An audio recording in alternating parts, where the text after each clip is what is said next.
Before the world teaches you how to win, it quietly asks one question: do you respect yourself enough to begin?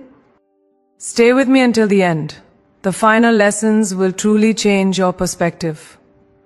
Self-respect is the root of every relationship you will ever experience, and I want you to really sit with that for a moment.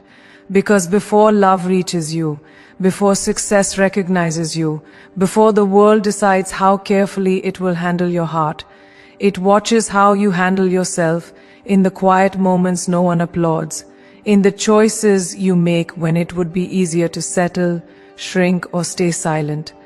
Self-respect is not something loud or performative. It is subtle, almost invisible, like roots beneath the soil. But without it, nothing above ground can stand tall for long. And I've seen this again and again in people across cultures, across ages, across dreams that look different but ache the same way. People wondering why they are overlooked, why they feel drained in relationships, why they give so much yet feel so empty, not realizing that the world is simply mirroring back the relationship they have with themselves. When you don't respect your own boundaries, others learn to cross them. When you don't honor your time, others feel entitled to waste it. When you silence your truth to keep peace, the peace you keep is never yours, and slowly, almost imperceptibly, you begin to disappear from your own life. And that disappearance doesn't happen in dramatic moments. It happens in small compromises. Laughing at a joke that hurt you, staying where you feel unseen because it feels safer than starting again, explaining your worth to people who were never listening in the first place. Self-respect is the moment you stop negotiating your dignity for belonging, because belonging that costs you. Your self-worth is never home. It's just a waiting room for resentment. And I know how tempting it is to believe that being accommodating makes you lovable, that being endlessly available makes you valuable, that enduring disrespect is a form of strength. But true strength is quieter and far more demanding. It asks you to stand alone if necessary. It asks you to disappoint others so you don't betray yourself. It asks you to say with calm certainty, "This is how I deserve to be treated," and then live in a way that honors that truth even when no one is watching. Think of self-respect like the spine of your soul, invisible but essential, holding you upright through pressure, through judgment, through seasons where validation is scarce, and without it you may bend for a while. But eventually you will collapse under the weight of expectations that were never yours to carry. I've watched people chase love with desperation, careers with exhaustion, approval with self-erasure, only to realize much later that what they were really seeking was permission to value themselves. And here is the quiet revelation that changes everything. You don't need permission, you need presence. Presence with your values, your limits, your truth, because the moment you start treating yourself as someone worth protecting, the world recalibrates, not always immediately, not always gently, but inevitably. Some people will fall away when you choose self-respect, and that can feel like loss. But often it is simply clarity, arriving without apology, clearing space for relationships that don't require you to perform, prove, or plead. Self-respect teaches people how to love you by teaching you how to love you. Ourself first, not in the shallow, indulgent sense, but in the deeply spiritual sense of alignment, where your actions, your words, and your inner values finally speak the same language. Imagine your life as a house and self-respect as the foundation. No matter how beautifully you decorate the rooms, no matter how many guests you invite in, if the foundation is cracked, everything eventually feels unstable, and repairing it requires honesty, patience, and the courage to admit where you've allowed too much, where you've accepted too little, where you've confused endurance with worthiness. This is not about becoming rigid or cold, it's about becoming clear, because clarity is kindness to yourself and to others. And when you embody self-respect, you stop attracting chaos disguised as passion. You stop mistaking inconsistency for excitement. You stop calling breadcrumbs love just because you were starving. Instead, you begin to choose from wholeness rather than hunger. And that shift is subtle but seismic. If this is stirring something inside you, stay with me, because the lessons ahead go even deeper. And missing them would mean missing the very tools that turn awareness into transformation. Self-respect also means forgiving yourself for the times you didn't know better, for the moments you stayed too long or gave too much. Because shame erodes self-respect faster than any external judgment ever could. And growth begins the moment you say, I did the best I could with what I knew then, and now I choose differently. That choice, made quietly, consistently, is how lives change. Think of a candle in a dark room, how it doesn't argue with the darkness, doesn't beg it to leave. Its imply burns steadily, illuminating its own space, and in doing so, it naturally pushes the darkness back. That is what self-respect does in your life. It doesn't fight the world. It simply defines you so clearly that what doesn't align can no longer stay. And here's the spiritual truth beneath it all. When you respect yourself, you honor the life force that created you. You acknowledge that your existence is not accidental, that your voice carries weight, that your presence has purpose, and living in alignment with that truth is an act of devotion, not ego. The lessons ahead will challenge you to go further, to act braver, to choose consciously, and you'll regret skipping them, because this first step, self-respect, is only the doorway, not the destination. But without walking through it, nothing that follows can fully enter your life. So stay, listen, reflect, because what comes next will not just inspire you, it will demand something from you. And that demand, answered honestly, is where real change begins. Boundaries are not walls you build to shut the world out. They are sacred doorways that teach the world how to enter your life with respect. And this is where many people misunderstand self-growth, because they believe boundaries make them cold, distant, or unlovable, when in truth, boundaries are one of the deepest expressions of self-respect and emotional maturity you will ever practice. Think about it. Anything valuable is protected not by hostility, but by intention. A temple has gates. A home has doors. Your heart needs the same reverence. Yet so many of us leave our inner doors wide open, allowing exhaustion, manipulation, emotional noise, and unmet expectations to wander in freely. Then we wonder why we feel drained, resentful, or disconnected from ourselves. Boundaries are the language your soul uses to say, this matters to me, and every time you ignore that language, you teach yourself that your comfort, time, and emotional safety are negotiable, that your peace can be postponed for someone else's convenience.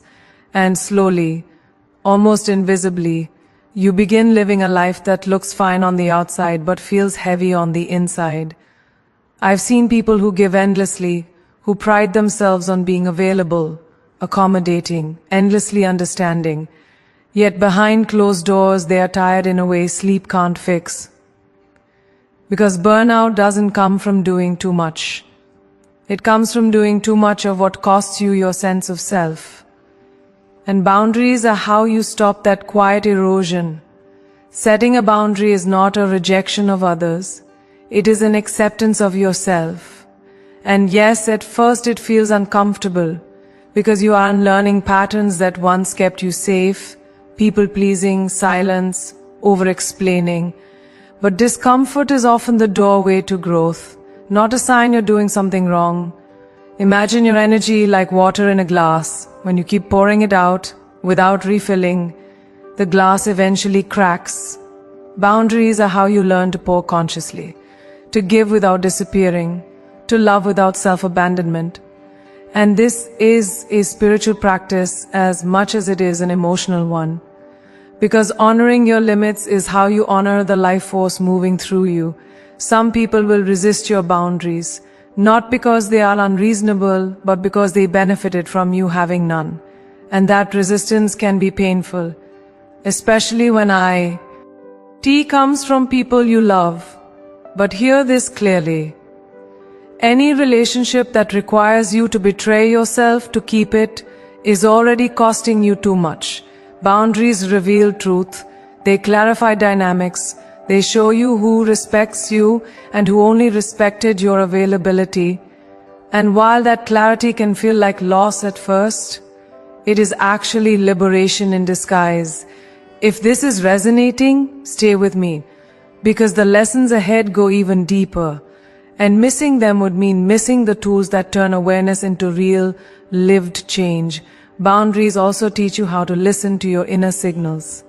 That tightness in your chest, that quiet fatigue, that subtle resentment, those are not weaknesses, they are guidance.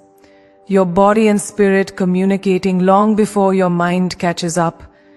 And when you learn to respond with boundaries instead of guilt, you begin to live in alignment rather than reaction. Think of boundaries like the banks of a river. Without them, the water floods chaotically, destroying everything in its path. But with them, the river flows powerfully, purposefully, nourishing everything it touches. Boundaries don't limit your love.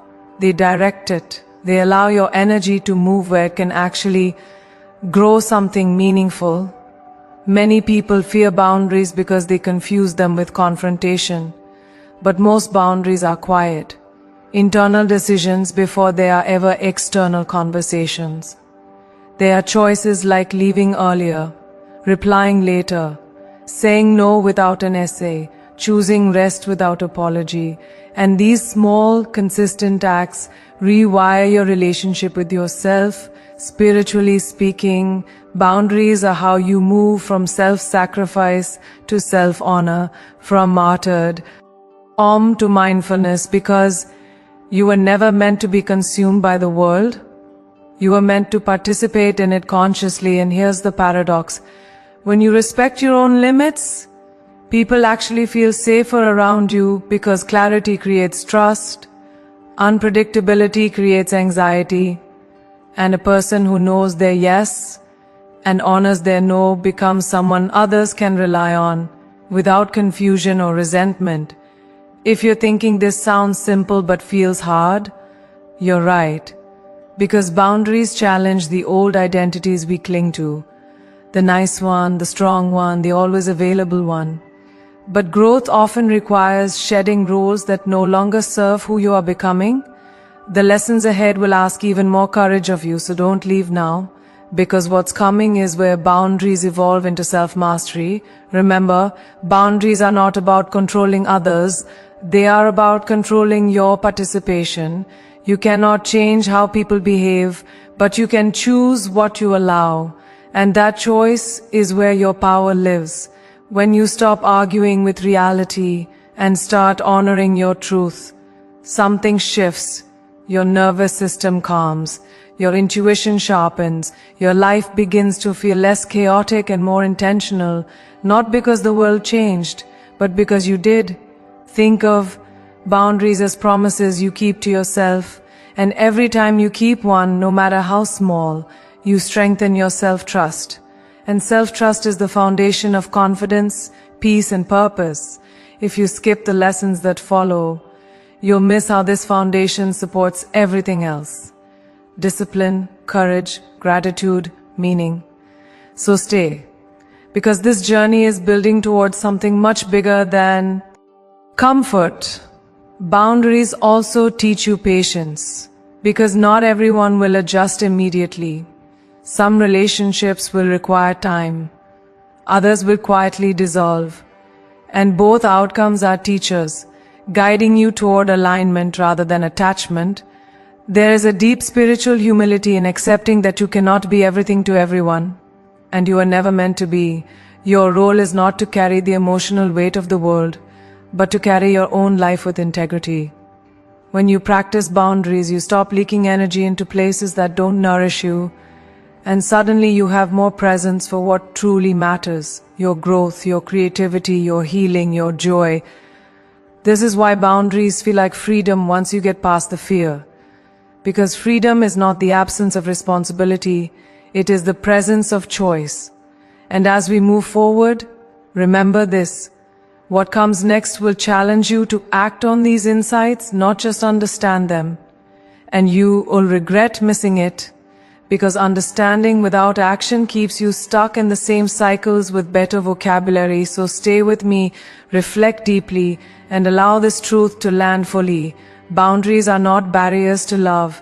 They are bridges to a life lived with clarity, dignity, and conscious intention. And this is only the beginning of what's possible when you choose yourself fully. Discipline is self-respect made visible. It is the quiet, unglamorous proof that you value your future more than your momentary comfort. And this is where many people misunderstand success, because they believe discipline is about punishment, restriction, or force, when in truth it is about devotion, about showing up for your own life with consistency. Even when motivation disappears and applause is nowhere to be found, motivation is emotional. It rises and falls with mood, weather, praise, and circumstance.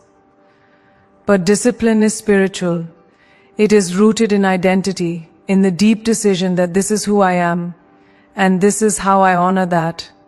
And once you understand this, your relationship with effort changes completely. Think of discipline like brushing your teeth. You don't wait to feel inspired to do it. You do it because you respect yourself enough to care for your future health.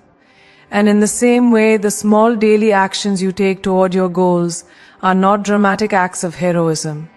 They are acts of self-trust, repeated quietly until they become character. I've seen people with extraordinary talent fail not because they lacked ability, but because they lacked the discipline to meet their own potential. And I've seen ordinary people create extraordinary lives simply because they kept showing up when it would have been easier to quit, to scroll, to delay, to make excuses that sound reasonable but cost everything over time. Discipline is choosing the long-term vision over the short-term relief, choosing progress over perfection, choosing alignment over impulse. And every time you make that choice, even in the smallest way, you send a message to yourself that you are someone worth investing in. There is a deep spiritual humility in discipline, because it requires you to accept that growth is incremental, that transformation is built in inches, not leaps, and that the life you desire will not arrive in a single moment of inspiration, but through hundreds of ordinary days where you chose to honor your word to yourself. Imagine your future self standing in front of you, quietly watching your daily decisions, not judging, just observing, and every disciplined action you take becomes a gift you place in their hands, while every avoided responsibility becomes a weight they must carry later. And when you see it this way, discipline stops feeling like sacrifice and starts feeling like love across time. If this reflection is landing, stay with me, because the lessons ahead are even more powerful, and missing them would mean missing the deeper connection between effort, faith, and purpose. Discipline also teaches you how to regulate your emotions, because the undisciplined life is ruled by impulse, by reacting instead of responding, by letting feelings dictate direction. But when you practice discipline, you learn that you can feel tired and still act, feel afraid and still move, feel unmotivated and still keep your promise. And this realization is liberating, because it means your life is no longer at the mercy of your moods. Think of discipline like the banks of a river, giving direction to your energy so it can flow powerfully instead of scattering everywhere. Without discipline, your energy leaks into distractions, comparisons, and half-finished dreams. But with discipline, it gathers momentum, carving a clear path toward meaning. Many people wait for confidence before they act. But discipline is how confidence is built, because confidence is not the absence of doubt. It is the memory of kept promises, the quiet, knowing that you can rely on yourself, and every time you show up when it's inconvenient, you strengthen that inner trust. Spiritually, discipline is a form of prayer, not spoken but lived. It says, I believe my life has purpose, and I am willing to tend to it daily, and that belief changes how you treat your time, your body, your mind, your relationships. Because you stop wasting what you see as sacred. Discipline is also how you learn patience with yourself, because growth is rarely linear. There will be days you stumble, fall behind, or feel like you're starting over.